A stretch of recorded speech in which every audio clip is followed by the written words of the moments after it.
falando um pouquinho que quando a gente se apresentou, aquilo que trouxe a gente aqui, principalmente para quem já está assim, um passo a mais no sentido de que vai fazer o fim de semana, vai receber a iniciação, né?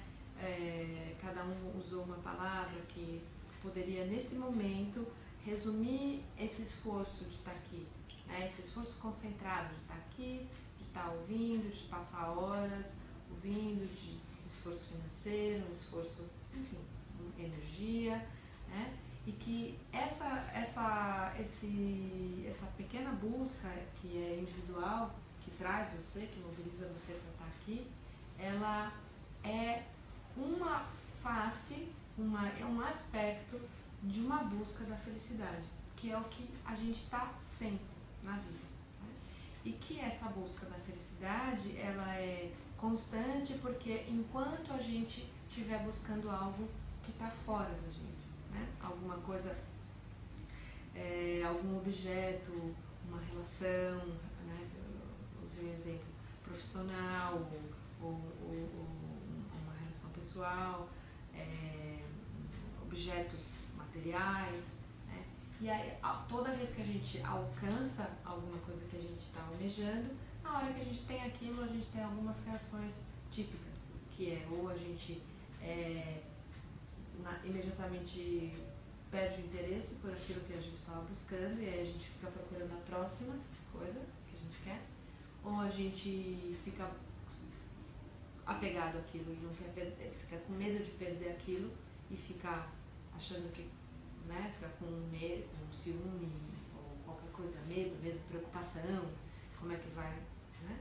Aí você se consome a energia se preocupando, ou você não consegue, né? Se você, na hipótese de você não conseguir aquilo que você quer, você tem raiva ou frustração e depressão, né?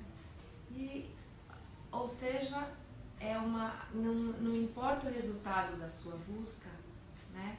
É sempre insatisfatório, né? É sempre aquilo que faz você sempre estar olhando e buscando, e está sempre faltando alguma coisa, né? Então,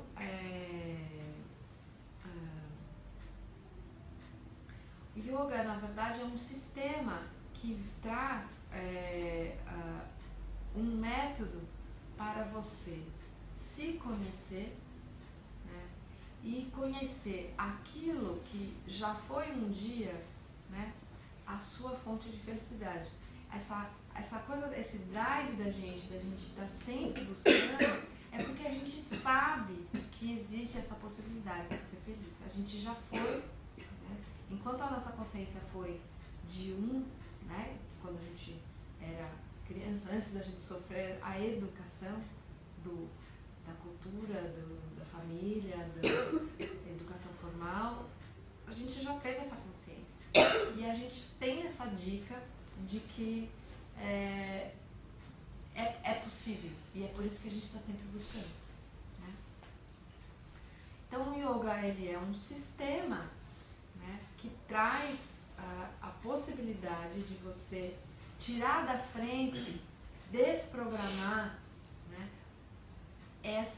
vamos chamar de educação, entre aspas, né, essa memória, porque o que acontece quando a gente é criança, a partir de uma determinada idade, as memórias, que os yogas chamam de vasanas, né, elas começam a ficar ativas. A gente é pequenininho, a gente é feliz, né? Feliz não quer dizer que a gente não chore porque não mamou, né? O bebezinho não chora porque não mamou, mas ele é feliz. A hora que a mamadeira passa tudo na mesma hora, tá chorando, aí daqui a pouco já tá rindo de novo. E aquele estado constante, né?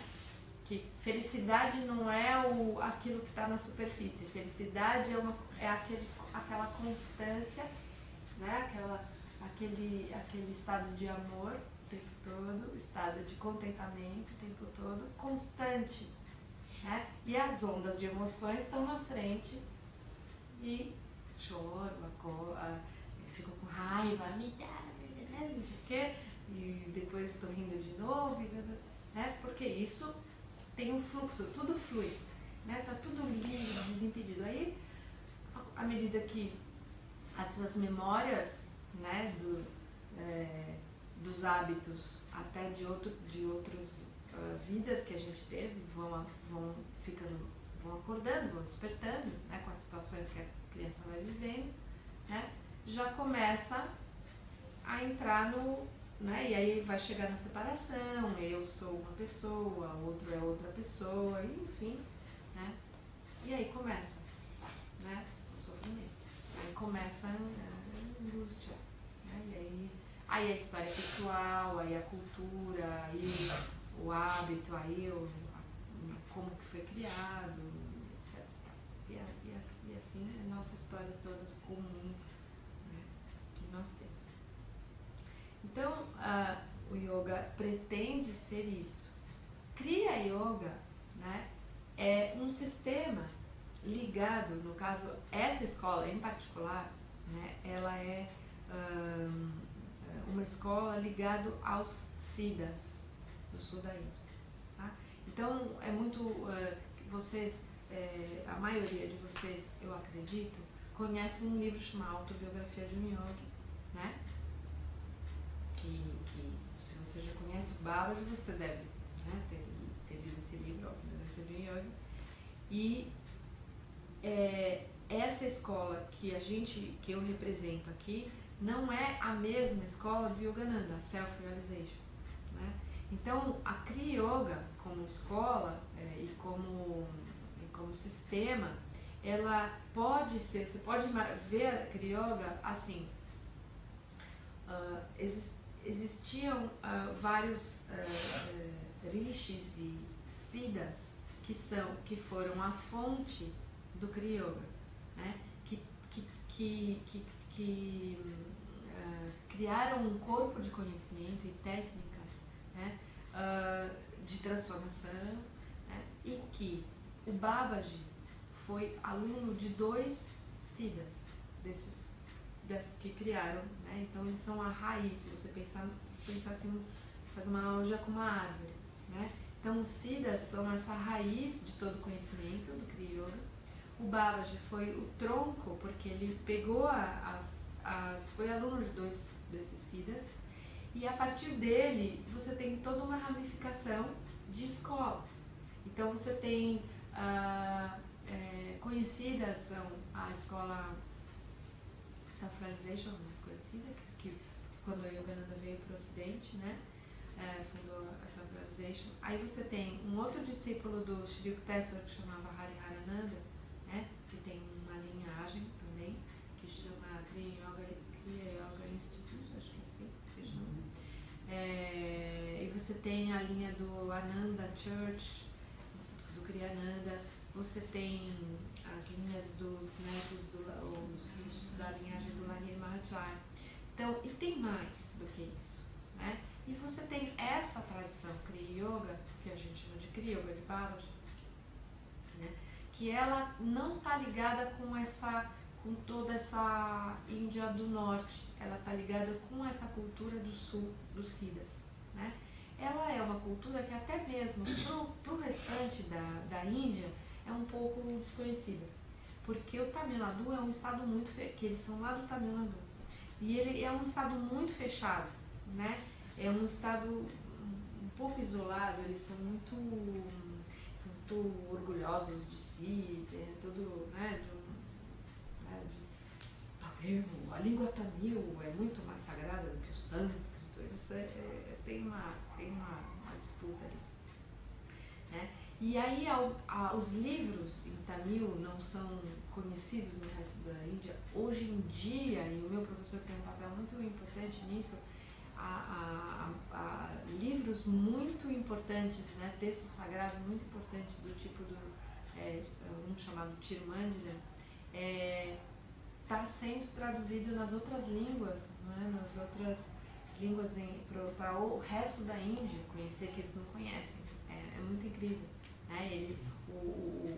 Vocês já ouviram falar de um estudioso, ele morreu ano passado, chamado Georg Feuerstein, um alemão, que tem um livro muito conhecido aqui no Brasil, traduzido, chamado A Tradição do Yoga, que é uma bíblia, que fala de todas as escolas de yoga que tem no mundo. Ele era muito parceiro do meu professor Satchidananda, e ele ajudou no processo de criar um centro chamado... você lembra o nome? Yoga Research. Yoga Research? Acho que é Yoga Research Institute. Que era o esforço do professor Govinda, mais o Georg Feuerstein, e para recuperar textos sagrados que estavam escritos em folha de palmeira, que estavam se perdendo nas bibliotecas do Tamil e que ninguém conhecia. E ele foi um dos que levou e fez um grande legado assim de levar esses textos para o resto da Índia. Bom, então é nesse lugar que nasce, né, nessa cultura dos Siddhas do sul da Índia que nasce essa escola, né, de Kriya Yoga. O meu professor é americano, né, ele não é indiano, e foi aluno do Yogi Ramaya, né, e esse Yogi Ramaya foi discípulo direto de Babaji. Então, nessa escola de Kriya Yoga, Yogi Ramaya e professor Govinda não são gurus. Então, não tem nenhuma relação com pôr a mão no pé, ficar culto à personalidade da pessoa viva. O guru é Babaji.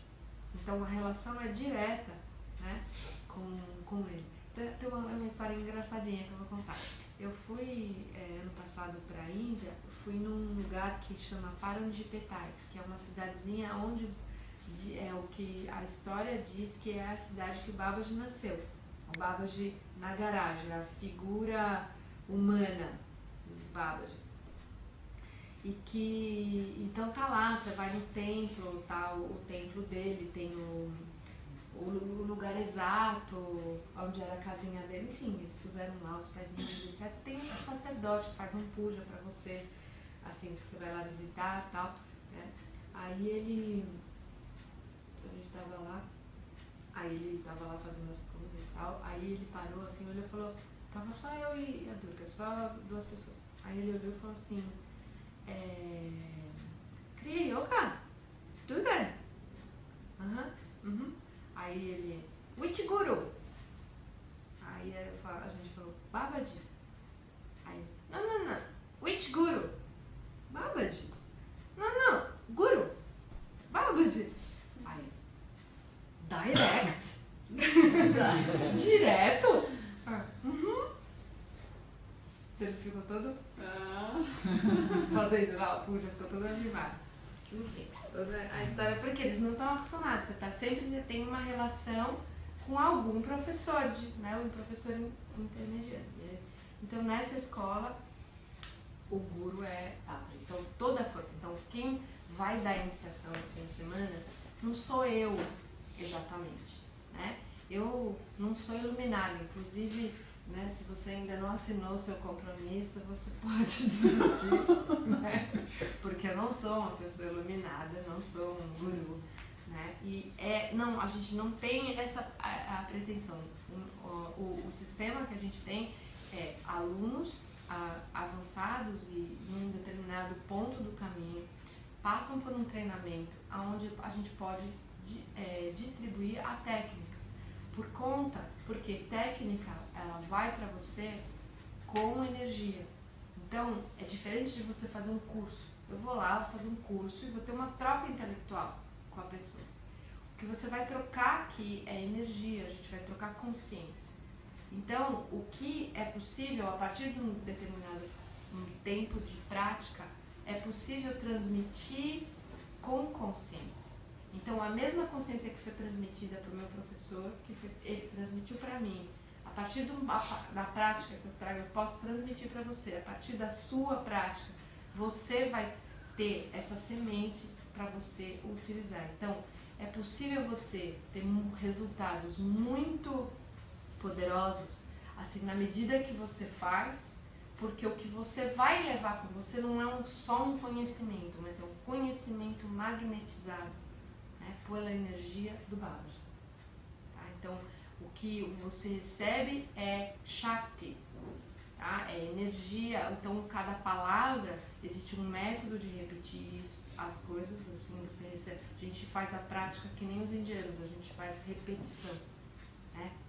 Pra ficar a memória, né? Sabe quando você ouve uma música e depois a música fica, não é que você está cantando a música está cantando, né? É muito mais forte do que isso, tá? É energia mesmo que move consciência, e é essa energia que vai trabalhar em você. Então é como se você fosse receber durante esse fim de semana uma chave de fenda que vai ficar apertando um monte de parafuso em você, né? Invisível, tá? Não é de verdade, você não deita, né? A chave de fenda, ela vai mexer e vai ficar reverberando a partir do momento em que você sentar na segunda-feira e vai praticar, porque é segunda-feira, né? Começa assim, né? Não pode deixar pra, quando for o dia 1º de... não, 1º de julho dia, sei lá, feriado, sabe, feriado, que vai, no dia da Copa, vai ser mais tarde o jogo, eu começo. Não, tem que ser no dia seguinte para poder utilizar a energia, né? Então é isso que você recebe aqui, né? Esses Siddhas, eles tinham uma visão do ser humano como sendo, como existindo em 5 corpos ou revestimentos.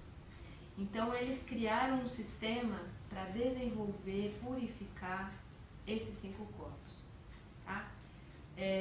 Então o Kriya Yoga também é conhecido como Yoga dos 5 caminhos, porque você trabalha de forma gradual e integral os 5 corpos, com 5 práticas, assim, como se fosse assim. A gente pega por todos os lados, né? A gente existe fisicamente, então a gente pega por aí fazendo posturas, asanas, né? Posturas físicas, com bandas, com mudras e com concentração, com reflexão, né? com respiração coordenada, né? E um sistema de 18 posturas. Então, o corpo físico, o primeiro revestimento, né?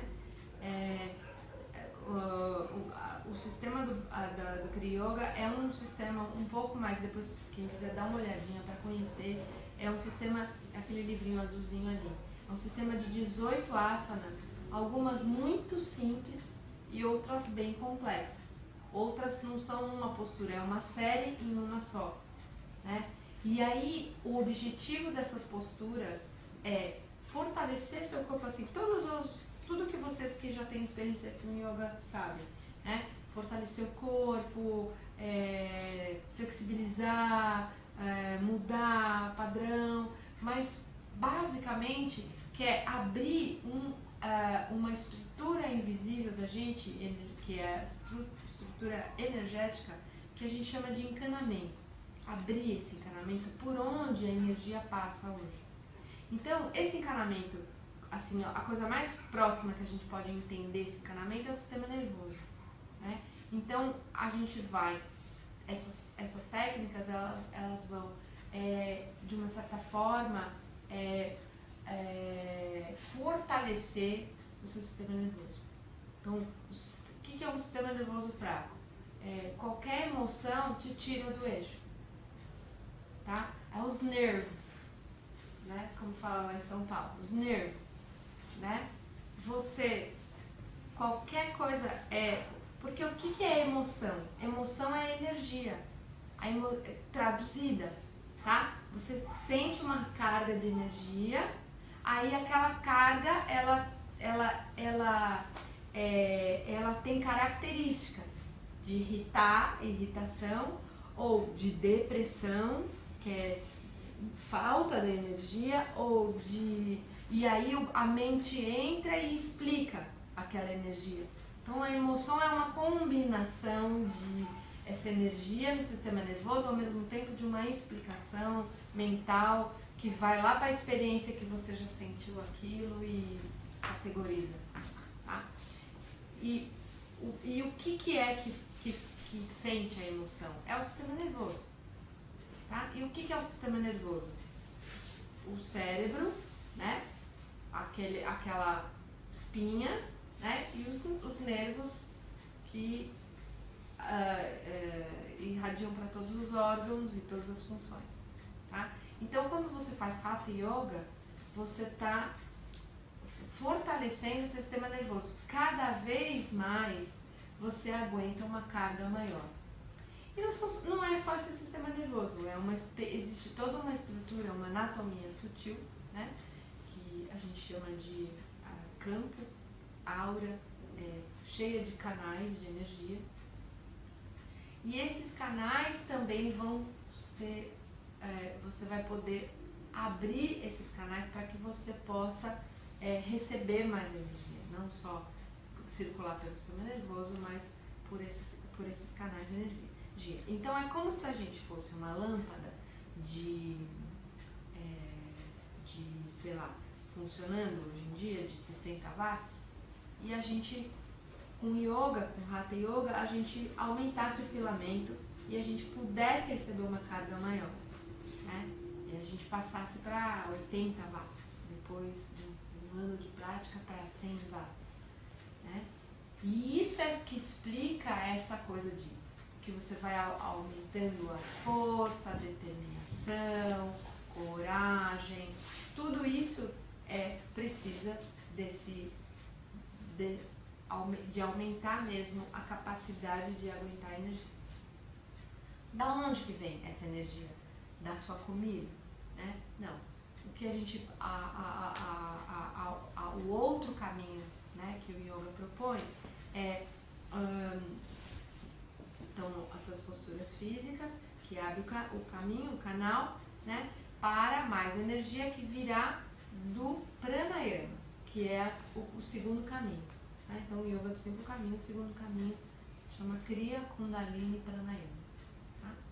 Esse Kriya Kundalini Pranayama é uma técnica que é praticada em 6 fases, uma para cada dia da semana, né? Para você pegar mesmo o detalhe dela, porque ela é uma só, complexa, mas você precisa entender que ela tem muitos níveis acontecendo ao mesmo tempo. Então, por isso se aprende assim, uma fase cada vez, e ao mesmo tempo você pratica assim, cada dia da semana uma fase para você conseguir realmente se concentrar em cada aspecto dele. Esse Kriya Kundalini Pranayama vai trazer mais dessa energia que a gente chama de prana, né, para o seu sistema. Só quem faz yoga que tem prana? Não, prana é da natureza, todo mundo a gente tem prana, prana é que circula, prana é força vital, então tem prana na árvore, nessa maravilhosa eu estava aqui contemplando, né? A gente pode ir lá embaixo da mangueira, lá tem mais prana do que em qualquer outro lugar, a gente pode ficar lá, tem prana, né? O mar, né? Lugar onde tem muita água, tem muita prana, alto de montanha, lugar onde se faz muita prática, tem muito prana, né? E existem pranas diferentes, mas o que a gente vai absorver, né, esse prana vai entrar e ele vai iluminar aqui o nosso sistema, ele vai ampliar o nosso sistema. E ele vai pegar o nosso sistema do jeito que ele está. E ele vai pôr força naquilo que está, como está. Então, se tiver uma bagunça, se você, vamos dizer, seu quarto estava lá, fechado, janela fechada, você ficou lá, todo dia você andava lá naquele pequeno caminhozinho assim, não batia, não trombava em nada, ia até ali e voltava. Você não tinha noção. Você ia ali, fazia, funcionava, pegava o que você precisava, voltava.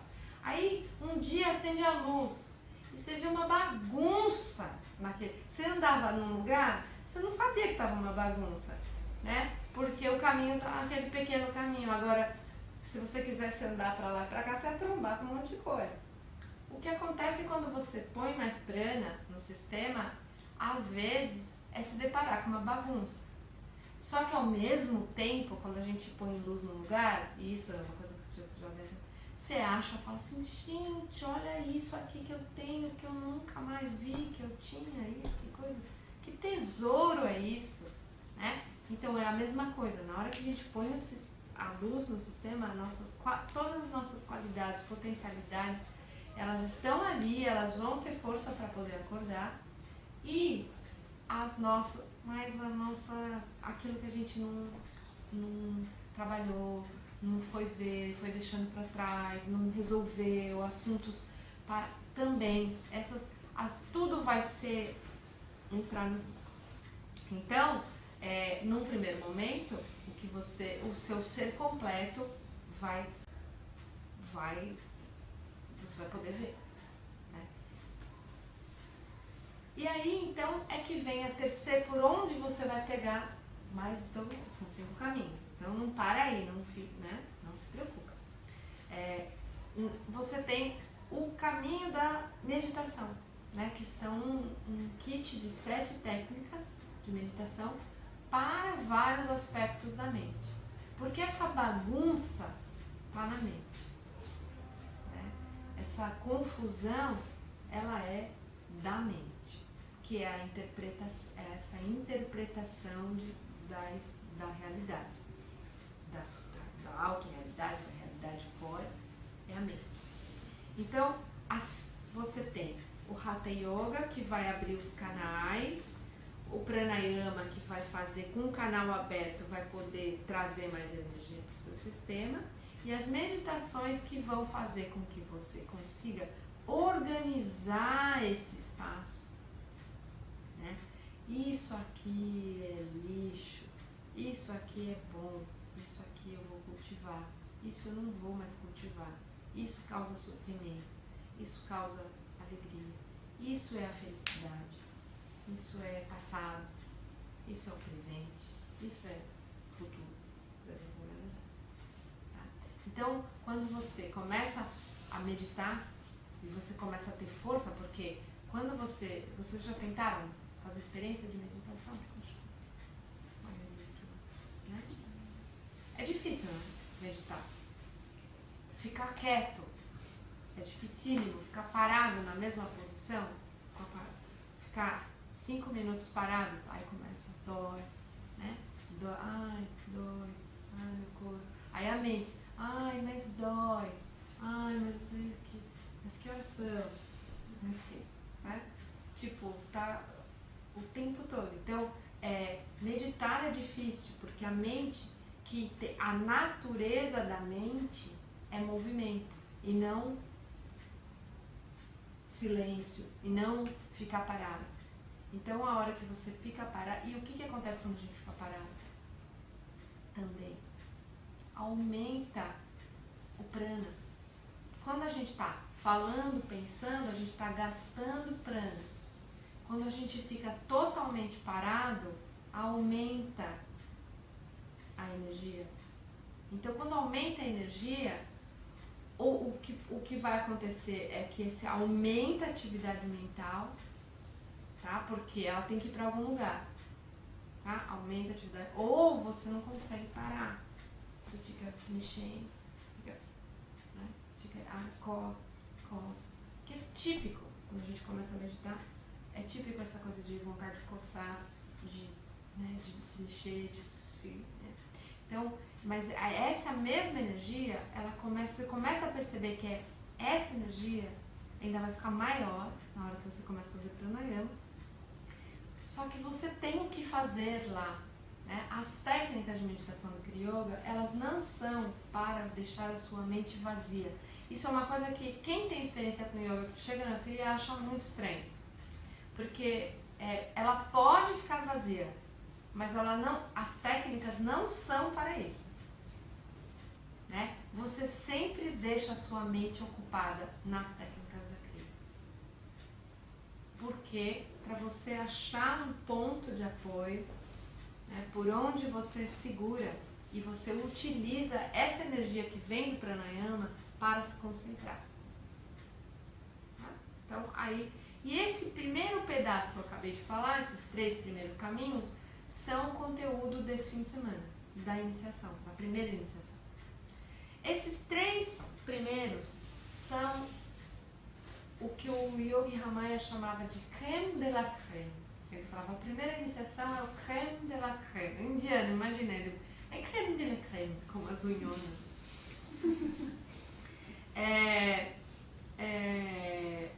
Por que ele falava isso? Porque esse trio de caminhos, eles são aquilo que vai trabalhar a sua personalidade. É o que vai fazer a transformação na sua natureza. Tá? Os outros dois, eu vou voltar para isso já já. Tá? Os outros dois caminhos são Kriya Mantra Yoga e Kriya Bhakti Yoga. Kriya Mantra Yoga é um retiro, que a gente chama de segunda iniciação, que na verdade é um retiro, né? Quando o Ramaya criou, trouxe, a história é assim, ó, o Ramaya foi para o Himalaia, foi para Badrinath e ficou 1 ano e 8 meses com o Babaji e recebeu 144 técnicas com o Babaji, tá? Com o Babaji, não com o astral, tá? Ficou com ele lá e recebeu 144 técnicas. E aí, quando ele trouxe deu, distribuiu essas técnicas por aí, depois ele foi para os Estados Unidos e tal, ele sistematizou isso em iniciações progressivas. Então, ele recebeu o bloco inteiro, mas ele sistematizou isso. Primeira iniciação, que ele chamava de básica. Segunda iniciação, que ele chamava de retiro. E terceira iniciação, que é a avançada. Então, na verdade, existe a iniciação básica e a avançada e um retiro. É assim que funciona essa Kriya Yoga. Tá? Esse retiro, você pode fazer ele várias e várias vezes, porque diferente de muitas escolas de yoga, a gente acha que você deve receber vários mantras. Quanto mais você receber, melhor. Porque cada mantra é um aspecto do divino e você vai ter muito e você vai sempre ocupar a mente com um dos mantras e você vai desenvolver potencialidades. Então o mantra tem uma função, vamos dizer assim, todos os mantras têm a mesma função de purificar o intelecto, tá? Mas cada mantra tem uma função específica de desenvolver uma qualidade divina em você. Então, quanto mais você desenvolver, melhor. Tá? Então, fazendo um resumo do que eu acabei de falar e continuando. Então, o primeiro os 5 caminhos, eles são endereçados a cada corpo que os Siddhas falam que o ser humano tem. Então, o corpo físico tem a Hatha Yoga, os asanas, os bandhas, os mudras. O corpo de energia, né, o vital, ele tem o pranayama. A mente tem as meditações. E eles separam uma mente mais, vamos dizer, uma mente mais simplória, catalogadora, mentes catalogadora, vamos dizer, a mente dos sentidos, a mente que recebe a informação dos sentidos e cataloga. Da mente intelectual, seria uma mente superior. Eles dão essa divisão. Então eles dizem que existe um corpo de mente que é diferente do corpo de intelecto. Tá? Então esse quarto corpo, né, esse quarto revestimento é o intelecto. E o mantra, Kriya Mantra Yoga, ele vai trabalhar esse corpo de intelecto. Então a meditação, ela trabalha a mente no sentido dessa mente muito voltada para o subconsciente mais especificamente. Né? Você vai ver que tudo é intrincado, nunca é uma coisa só para um ponto, é intrincado. Você vai ter uma técnica que vai trabalhar o subconsciente, mas tem uma coisa de você abrir espaço para você ter sabedoria. Então, é uma coisa que eu estou tentando explicar como sendo didático, mas na verdade é muito intrincado, tá? Mas basicamente é isso. As técnicas de meditação dhyana, elas funcionam mais para essa mente aquela que é mais obstáculo mesmo, né? A mente catalogadora.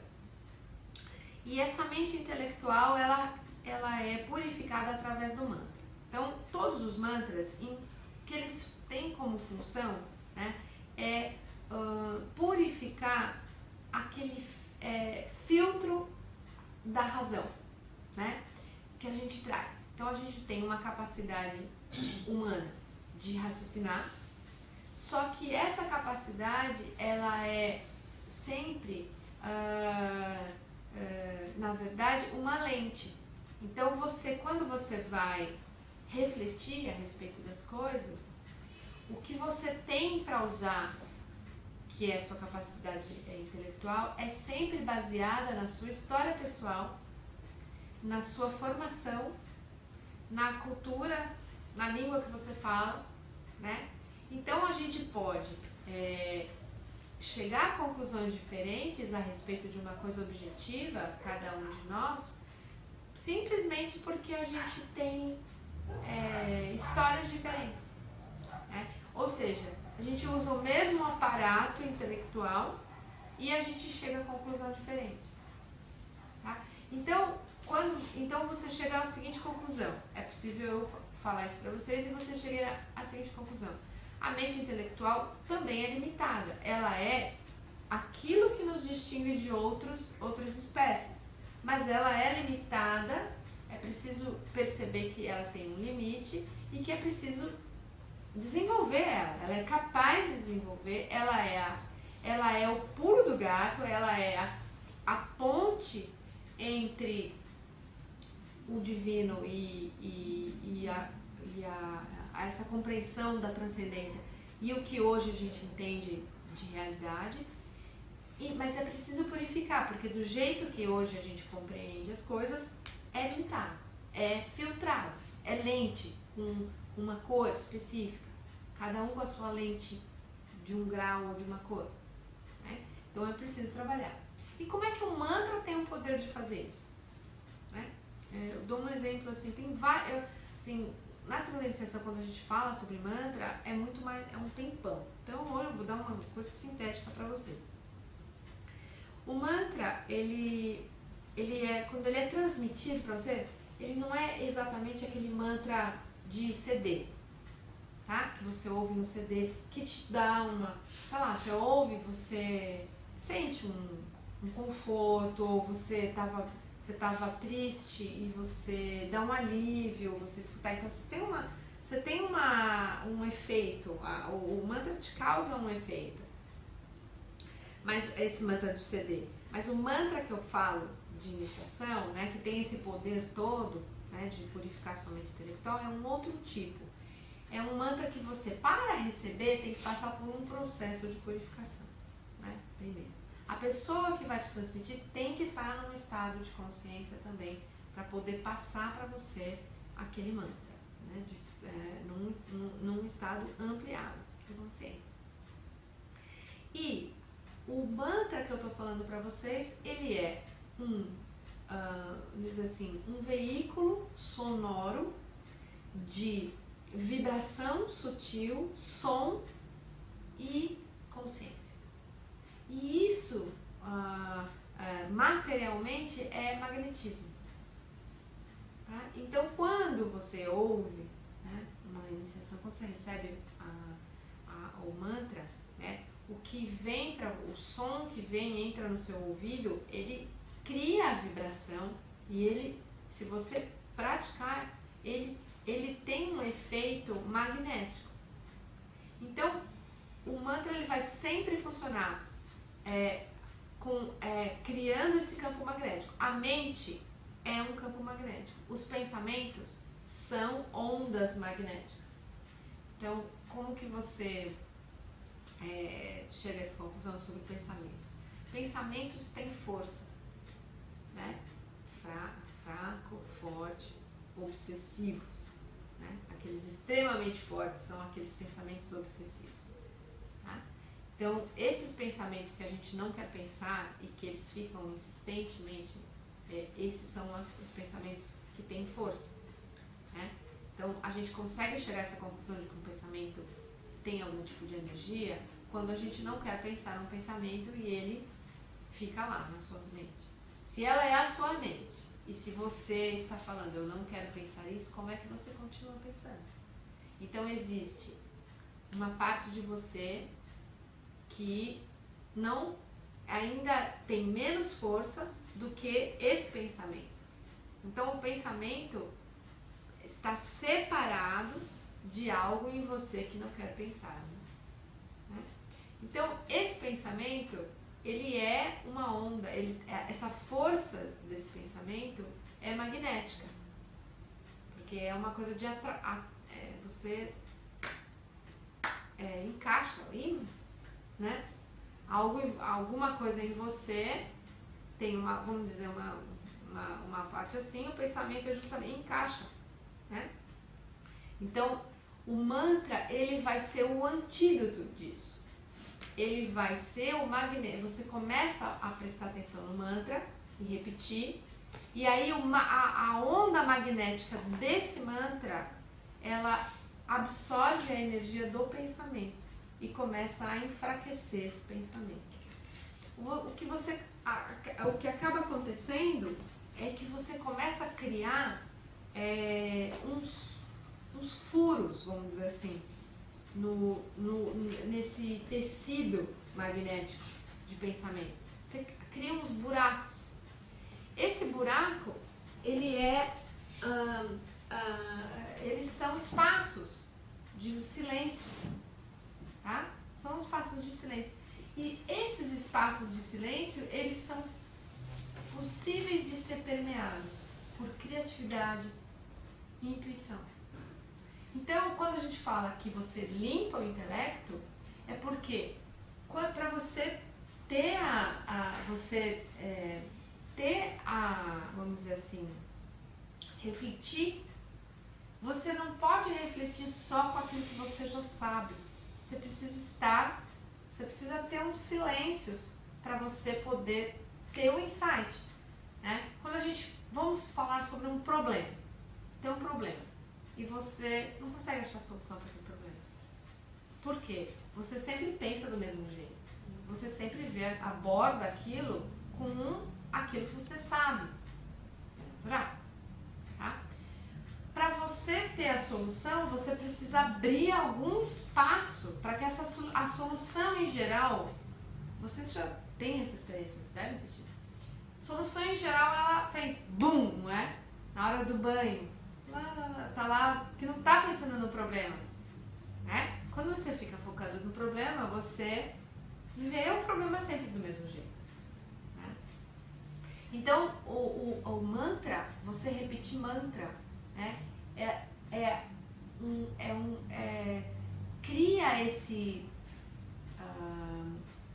espaço, porque você tira força daquele tecido de pensamento que é um atrás do outro, não tem espaço para o vazio, ou para o silêncio, ou para uma ideia, ou para uma coisa nova. Então, o mantra, ele vai se fortalecendo, você vai fortalecendo ele, conforme você vai prestando atenção nele, porque que energia é essa que vai para o mantra? É a sua atenção. E o que é a atenção? A atenção é dirigir prana. Tá?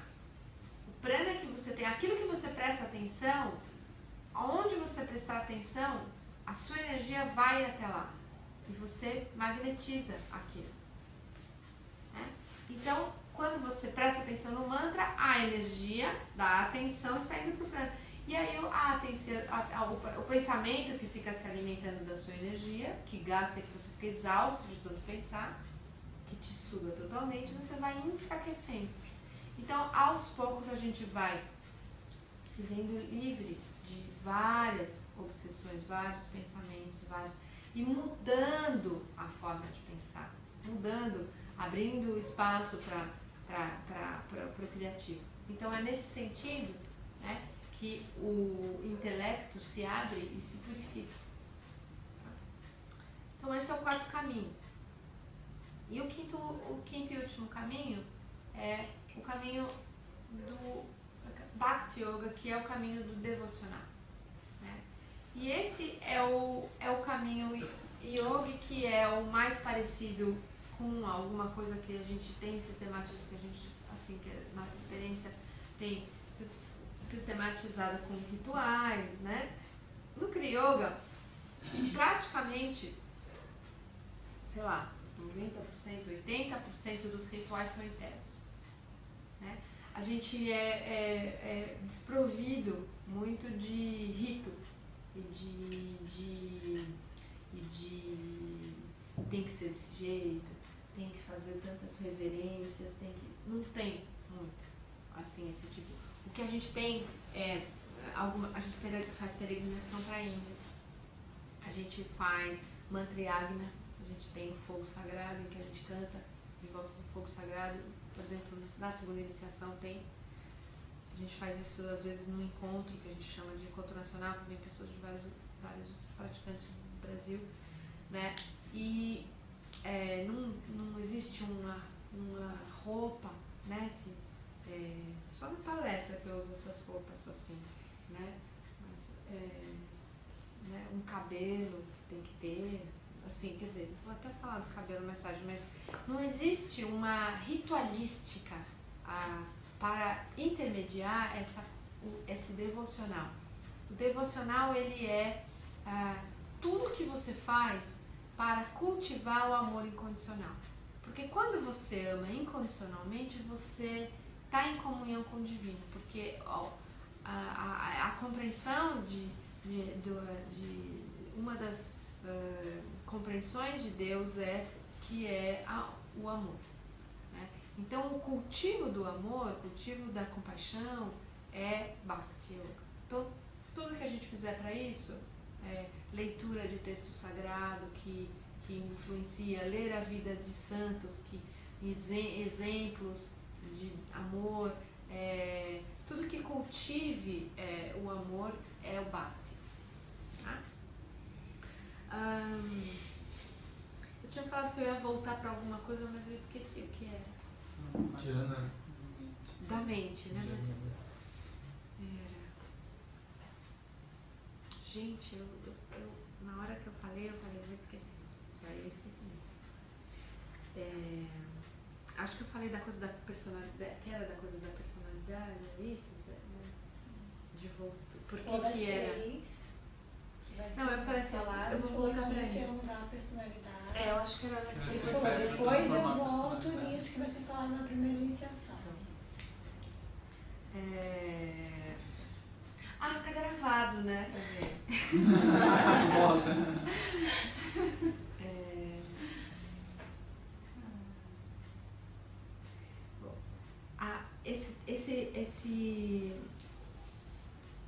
Eu já lembrei o que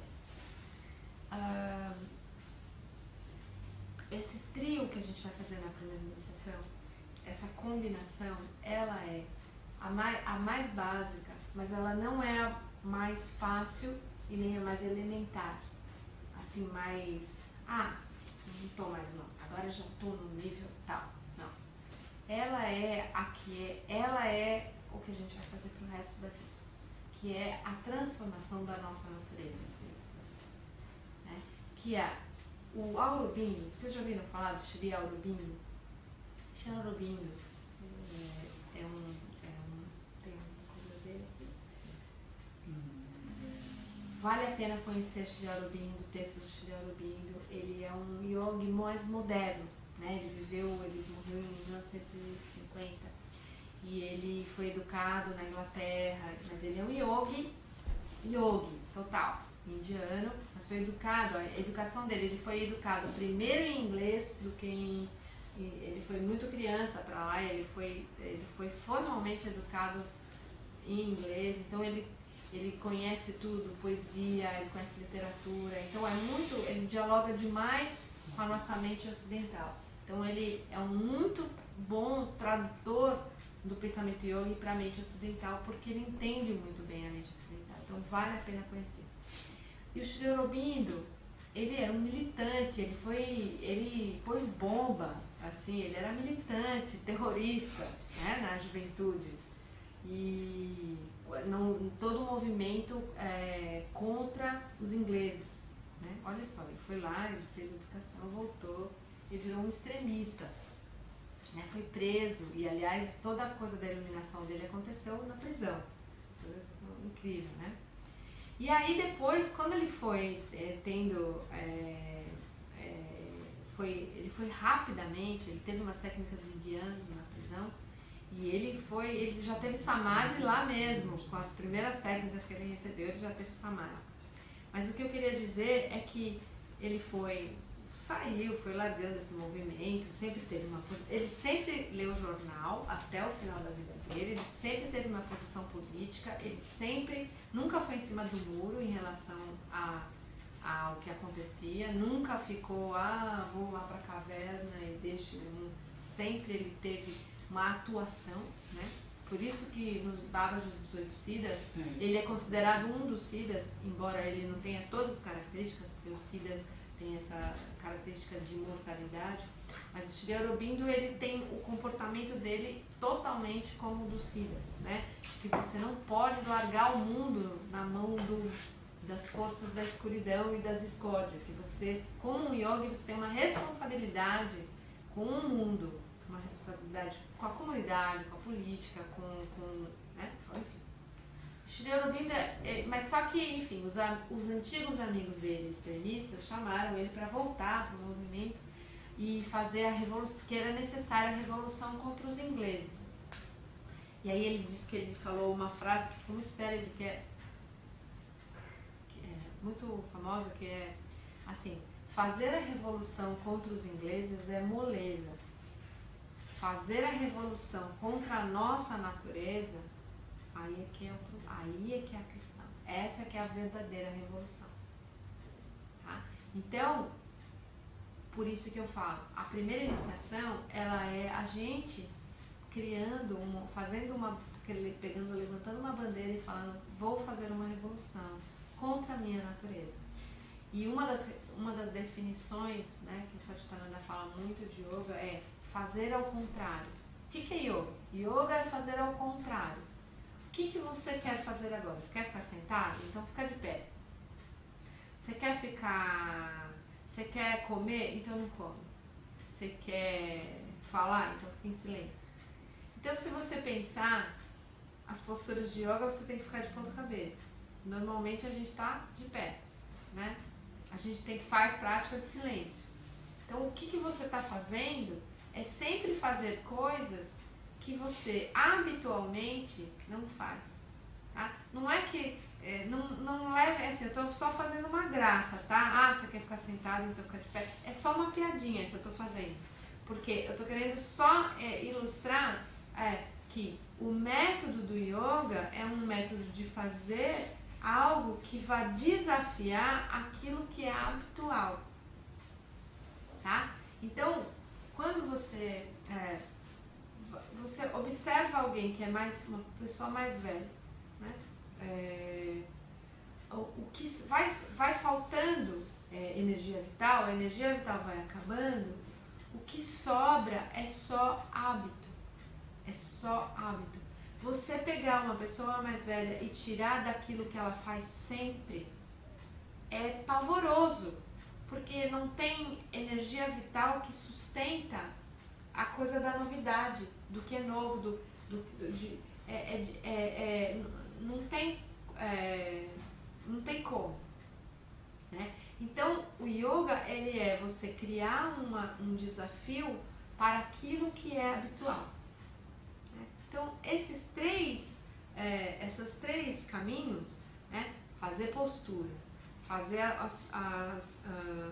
o pranayama e fazer a meditação, é uma rotina, é um hábito que você vai criar, mas é um hábito que é como se fosse é um hábito de instalar uma pequena bombinha no seu, é um hábito de quebrar o hábito, né? De você não deixar passar o hábito, né? E ele vai ser constante pro resto da sua vida, porque quando você começa a fazer prática de yoga, a sua vida não vira um mar de rosas, a sua vida continua sendo a sua vida. O que acontece é que você está diferente diante da sua vida. você encara a sua vida sempre como uma bênção, né? Por mais difícil que sejam as situações que você esteja vivendo. Né? Tem mestre, eu nem sei dizer o que ele é o Jack Kornfield, já ouviram falar? Ele é budista, ele escreve muitos livros budistas, eu não sei se é budista tibetano, acho que é. E ele tem uma explicação desse estado de autorrealização que eu acho fantástica. Ele fala assim, não sei se você já viu essa, ele fala assim, eu achava que iluminação era um estado só de felicidade, de só bem-aventurança e etc e tal. Mas eu percebo que esse estado assim de realização, ele é assim, é como se você antes morasse numa casa cheia de móvel gigante e você ficasse toda hora tropeçando no móvel. E aí toda a sua prática leva você a morar num hangar de avião, só que é com aqueles mesmos móveis. Então, o que acontece é que tem muito espaço. Então você tem muito espaço entre. Porque o que acontece assim, enquanto a gente está vivo e a gente tem um corpo encarnado e a gente tem uma mente, é muito difícil que você vá transformar exatamente tudo. O que acontece é que você vai trazer a energia para um centro seu. E esse centro seu é que vai estar cheio de prana, é que vai conseguir ver tudo que é periferia de você. E você vai morar nesse centro. E o resto vai ter muito espaço. Né? Então, esse estado de bem-aventurança é isso. Você vai pôr tanta energia naquilo de quem você é realmente. Quando a gente fala assim, pô, eu não quero pensar esse pensamento que eu estou pensando, então você é quem? Quem eu? Eu estou pensando, mas eu não quero pensar. Então, existe uma divisão.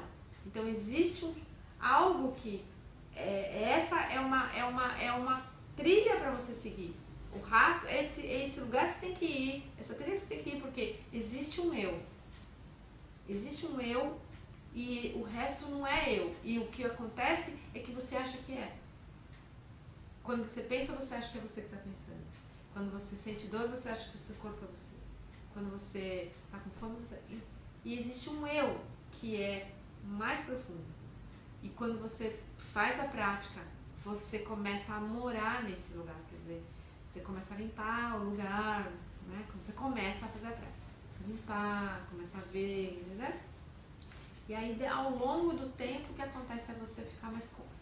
Você vai criando conforto dentro desse eu, dentro de você, dentro de todos os seus passos. E é isso, é esse lugar de avião.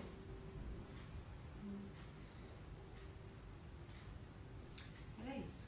É isso que eu tinha para falar hoje à noite.